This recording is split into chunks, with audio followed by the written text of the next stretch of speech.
Hi, welcome back to GST in Tamil. நம்ம இன்னைக்கு என்ன டாபிக் பார்க்க போகிறோம்னா ஜிஎஸ்டி சப்ளை ரிலேட்டட் தான் நம்ம பார்க்க போகிறோம். இப்போ ரொம்ப பேருக்கு ஜிஎஸ்டி சப்ளைனா அவங்களுக்கு என்னென்ன தெரியும்னா, ஒன்று ஐஜிஎஸ்டி இன்டர்ஸ்டேட் சப்ளை, ரெண்டாவது சிஜிஎஸ்டி சென்ட்ரல் ஸ்டேட் சப்ளை, மூணாவது எஸ்ஜிஎஸ்டி ஸ்டேட் ஜிஎஸ்டி. அதுதான் நிறைய பேருக்கு வந்து தெரியும். ஐஜிஎஸ்டி, சிஜிஎஸ்டி, எஸ்ஜிஎஸ்டி இதுதான் தெரியும். ஆனால் இது இல்லாமல் நம்மளுக்கு வந்து ஜிஎஸ்டியில் வந்து ஆறு சப்ளை இருக்குது. அதை நம்ம ஒன்று தான் பார்க்க போகிறோம். அதில் ஃபஸ்ட்டு நம்ம என்ன பார்க்க போகிறோம்னா நில் ரிலேட்டட் சப்ளை, ரெண்டாவது வந்து நான் ஜிஎஸ்டி சப்ளை, மூணாவது வந்து zero zero related supply, fourth வந்து எக்ஸ்டம்டன் ரிலேட்டட் சப்ளை. இந்த 1, 2, 3, 4 இது எல்லாமே ஒரே மாதிரி தான் இருக்கும். ஏன்னா இது எதுக்குமே ஜிஎஸ்டி இல்லை, எல்லாத்துக்கும் ஜீரோ தான் வரும். அதை பற்றி நம்ம பின்னாடி ஃபுல்லாக எக்ஸ்பிளைன் பண்ணுறேன். அஞ்சாவது வந்து இன்டர்ஸ்டேட் சப்ளை, ஆறாவது வந்து இன்டர்ஸ்டேட் சப்ளை. இது ரெண்டு தான் நம்மளுக்கு ஓரளவுக்கு சேஞ்ச் வரும். அதை நம்ம ஒன்றா பார்க்கலாம். நில் ரிலேட்டட் சப்ளைனா அதில் பேர்லேயே இருக்கிற மாரி இதுக்கு வந்து ஜிஎஸ்டியே இல்லை. அதனால தான் நில் ரிலேட்டட் சப்ளைன்னு சொல்கிறாங்க. நில் ரிலேட்டட் சப்ளைக்கு வந்து நம்மளுக்கு வந்து எக்ஸாம்பிள் என்னென்ன பார்க்கலாம்னா உப்பு, அதுக்கப்புறம் சர்க்கரை, அதுக்கப்புறம் நம்ம பிராண்டட் நேம் இல்லாத அரிசி, அதுக்கப்புறம் ஒரு குறிப்பிட்ட டேப்லெட்ஸ் மருந்து, அதுக்கப்புறம் இந்த கல்வி சேவைகள், இது எல்லாமே கரெக்டாக நில் ரிலேட்டட் சப்ளைல தான் வரும். இதுக்கெல்லாம் ஜிஎஸ்டியே இல்லை. இப்போ நம்ம ஜிஎஸ்டி ஃபைல் பண்ணும்போது வந்து நில் ரிலேட்டட் சப்ளை வந்து டேபிள் 8 நம்ம வந்து பட் அதோட டிரான்ஸ்லேஷன் எல்லாம் காமிக்கணும். ஆனால் அதுக்கு வந்து நம்ம டேக்ஸ் வந்து பே பண்ண தேவையில்லை. அது வந்து நில் ரிலேட்டட் சப்ளை தான். ஆனால் இருந்தாலும் நம்ம டேபிள் 8 நம்ம நில் ரிலேட்டட் சப்ளை என்னென்ன டிரான்ஸ்லேஷன் பண்ணிக்கிறோமோ அதெல்லாம் காமிக்கணும். அதுதான் நில் ரிலேட்டட் சப்ளை.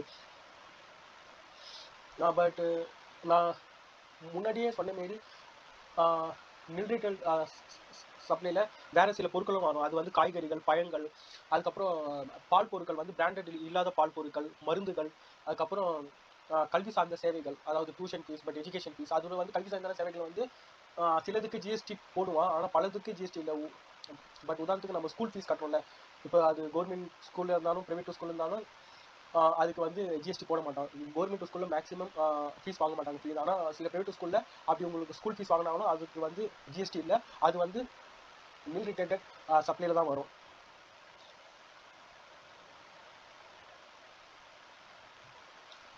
சில பேர் கேட்பாங்க, கரெக்டாக நில் ரிலேட்டட் சப்ளைக்கு ஜிஎஸ்டி பில்லு போடலாமா வேணாமான்ட்டு. ஆனால் ஜிஎஸ்டி லா என்ன சொல்லுதுன்னா, நீங்கள் நில் ரிலேட்டட் சப்ளை போட்டால் கூட ஜிஎஸ்டி பில் போடணும். ஆனால் அந்த ஜிஎஸ்டியில் நீங்கள் ஜிஎஸ்டி பர்சன்டேஜ் வந்து 0ன்னு நீங்கள் அதில் கரெக்டாக மென்ஷன் பண்ணி கொடுப்பீங்க. ஆனால் நீங்கள் பில்லு போடணும். அந்த பில்லை நீங்கள் மாதம் ஜிஎஸ்டி ஃபைல் பண்ணும்போது டேபிள் 8 நம்ம அதை வந்து காமிக்கணும். அடுத்தது நம்ம வந்து நான் ஜிஎஸ்டி சப்ளை இதை பற்றி பார்க்கலாம். இதுவும் கிட்டத்தட்ட ஒரே மாரி தான் இருக்கும், கொஞ்சம் வித்தியாசம் தான். நில் ரிலேட்டட் சப்ளைக்கும் நான் ஜிஎஸ்டி சப்ளைக்கும் கிட்டத்தட்ட ஒரே வித்தியாசம் தான். நான் ஜிஎஸ்டி சப்ளை வந்து பட் என்ன சொல்கிறாங்கன்னா,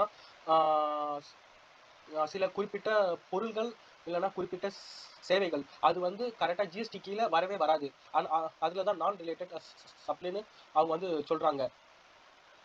குறிப்பாக இந்தமாரி பிஸ்னஸ்க்கு வந்து ஜிஎஸ்டி தேவையில்லை. அதுக்கு தான் இது வந்து நான் ஜிஎஸ்டி சப்ளைன்னு சொல்லுவாங்க. இதற்கு நம்ம எக்ஸாம்பிள் பார்க்கணுன்னா நம்ம டாஸ்மாக் ட்ரிங்க்ஸ், அதுக்கப்புறம் கரெக்டாக மதுபானங்கள், இவற்றுக்கு வந்து ஜிஎஸ்டி இது வரைக்கும் இல்லை. அதேமாரி பெட்ரோல், கேஸ் இதுக்கெல்லாம் ஜிஎஸ்டிக்கு வந்து இன்னும் இல்லை.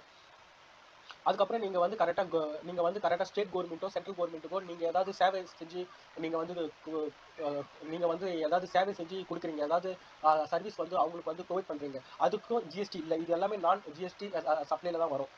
ஆனால் சில பேர் கேட்குறாங்க, நான் ஜிஎஸ்டி சப்ளை ப்ராடக்டை வச்சு அவங்க கரெக்டாக பிஸ்னஸ் பண்ணுறவங்க வந்து ஜிஎஸ்டி எடுக்கலாமா வேணாமா சில கிளைண்ட் என்கிட்ட வந்து கேட்டிருக்கிறாங்க. அதுக்கு நான் என்ன சொல்லுவேன்னா, அவங்க வருஷத்துக்கு அவங்களோட டர்ன் ஓவர் வந்து 40 lakhs தாண்டிச்சுன்னா அவங்க ஒரு ஜிஎஸ்டி ரிஜிஸ்ட்ரேஷன் பண்ணி வச்சுக்கிறது கொஞ்சம் நல்லது. ஆனால் இது வந்து கட்டாயம் வந்து கிடையாது. ஏன்னா இதுக்கு நான் ஜிஎஸ்டி சப்ளை தான். நீங்கள் ஜிஎஸ்டி எடுக்கணுன்ட்டு கட்டாயம் வந்து கிடைக்காது. ஆனால் உங்களோட டேர்ன் ஓவர் வந்து வருஷத்துக்கு 40 லட்சத்துக்கு மேலே போனால் நீங்கள் ஒரு ஜிஎஸ்டி உங்களோட பிஸ்னஸை ஜிஎஸ்டியில் ரிஜிஸ்ட்ரேஷன் பண்ணி வச்சிருக்கிறது ஒரு கொஞ்சம் ஓரளவுக்கு. பட் ஜிஎஸ்டியை ரிஜிஸ்ட்ரேஷன் பண்ணி வச்சுக்கிறது ஓரளவுக்கு குட், அது நல்லதும் கூட. அப்படி சப்போஸ் இவங்க கரெக்டாக ஜிஎஸ்டி எடுத்தாங்கன்னா நான் ஜிஎஸ்டி சப்ளை ப்ராடக்ட் வந்து கரெக்டாக சப்ளை பண்ணால் கூட இவங்க ஜிஎஸ்டி பில் வந்து போட வேண்டும். அதேமாரி இவங்க மாதம் ஜிஎஸ்டி வந்து ஃபைல் பண்ண வேணும். அவங்க வந்து கரெக்டாக நில் ரிட்டர்ன் போட்டு அவங்க வந்து மாதம் வந்து கரெக்டாக ஃபைல் பண்ணிடணும். அதேமாரி இவங்க வந்து நான் ஜிஎஸ்டி சப்ளைன்றதுனால நம்ம முன்னாடி பார்த்ததில்ல நில் ரிட்டர்ன் நில் ரிலேட்டட் சப்ளை, அவங்க வந்து என்ன பண்ணுவாங்கன்னா டேபிள் 8ல போய் அவங்களோட பில்லை வந்து என்ட்ரி போடுவாங்க. அதேமாரி நான் ஜிஎஸ்டி சப்ளை பிஸ்னஸ் பண்ணுறவங்க ஜிஎஸ்டி எடுத்துருந்தாங்கன்னா அவங்க டேபிள் 8ல போய் அவங்களோட டிரான்சாக்ஷன் எல்லாம் பதிவு பண்ணணும். ஆனால் அவங்களுக்கு டேக்ஸ் எதுவும் வராது. அவங்க நில் ரிட்டர்ன் தான் ஃபைல் பண்ணுவாங்க. இப்போ நம்ம அடுத்தது என்ன பார்க்கணும்னா ஜீரோ ரிலேட்டட் சப்ளை. இது வந்து ஜீரோ ரிலேட்டட் சப்ளை இது வந்து எதுக்கு வரணும்னா இதுக்கு வந்து ஜிஎஸ்டி இருக்கு, ஆனால் ஜிஎஸ்டியோட பர்சன்டேஜ் வந்து 0. பட் அதுதான் இது வந்து மென்ஷன் பண்ணது ஜீரோ ரிலேட்டட் சப்ளைன்றது. இந்த ஜீரோ ரிலேட்டட் சப்ளை வந்து எதுக்கு வரணும்னா இப்போ வந்து நம்ம ஒரு ப்ராடக்ட்டை வந்து வெளிநாட்டுக்கு வந்து எக்ஸ்போர்ட் பண்ணுறோம். நம்ம வெளிநாட்டில் வந்து எக்ஸ்போர்ட் பண்ணும்போது அதுக்கு வந்து ஜீரோ ரிலேட்டட் சப்ளை தான் வரும்.